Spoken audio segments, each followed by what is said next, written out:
Hi guys, and welcome to the final FAQ Friday of the year and probably of this series. Today we are looking at lighting. Now this isn't necessarily specifically for leopard geckos and crested geckos. I am just covering everything from LEDs to night lights. First, I want to briefly talk about PKC. Now this is an eye condition caused by two main things. Number one, poorly fitted lighting. For example, if a light is too low in an enclosure and the animal can get side onto it, it can cause a glare which irritates the animal's eye and can lead to infection or even burn. This is why it's incredibly important to keep a light 12 inches or more away from the basking animal. The second reason this can occur is due to poor quality, usually unregulated lamps, especially ones you'll see going cheap on eBay, for example. These are known to leak dangerous wavelengths like UVC that will simply burn the eye and cause damage.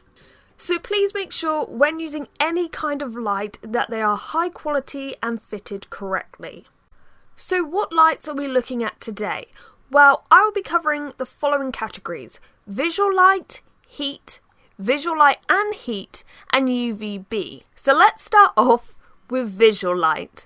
The main light in this category is LEDs. You'll see these a lot for illuminating tanks to allow the animal to know day from night, as well as for plant growth. There are a few LEDs on the market for reptiles, such as the Exoterra Day and Night Light and the Arcadia Jungle Dawn. The Jungle Dawn I actually use for two of my tanks, mainly to benefit the plants within the terrariums. When it comes to LEDs, you want to make sure that the light is terrestrially visible full spectrum. Usually this is 4500 to 6500 Kelvin. Also, do not use LEDs that are made with blue and red chips. This is old, outdated science, which doesn't aid plants as well as full spectrum LEDs due to the lack of PAR.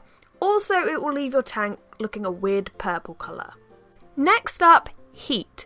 So ceramic heaters have been used in the reptile industry for years, and I myself tried to use one last year with my crested gecko, and to be honest, I think they work better at heating a crested gecko's tank than a heat mat does, since the mat only really heats up one wall rather than heating up the air. However, this is one of the issues with ceramic heaters.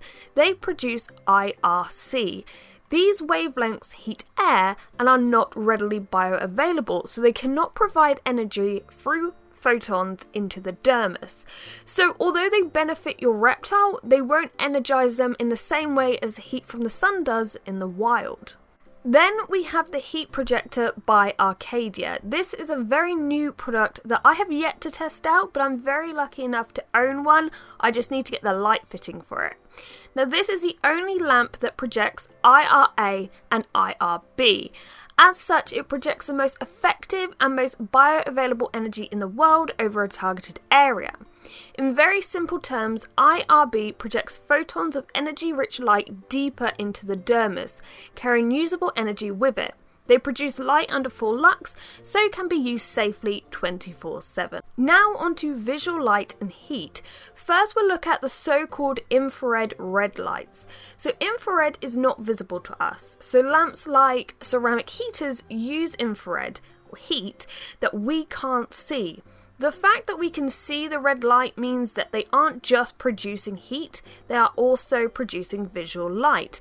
And although some reptiles do not possess the rods in their eyes to see the colour red, they can still clearly see that it's a light, as proven in a video I did with Diego where he literally chases a red light.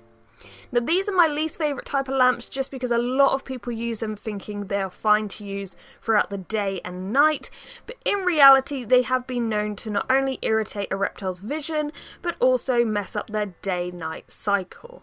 Speaking of the day-night cycle, night lights. It's important to note that any night light used must be under 4 lux.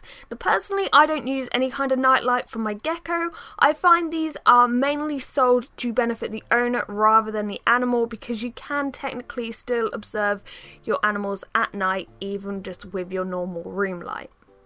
The next visual light and heat lamp we'll look at is the daylight basking lamps.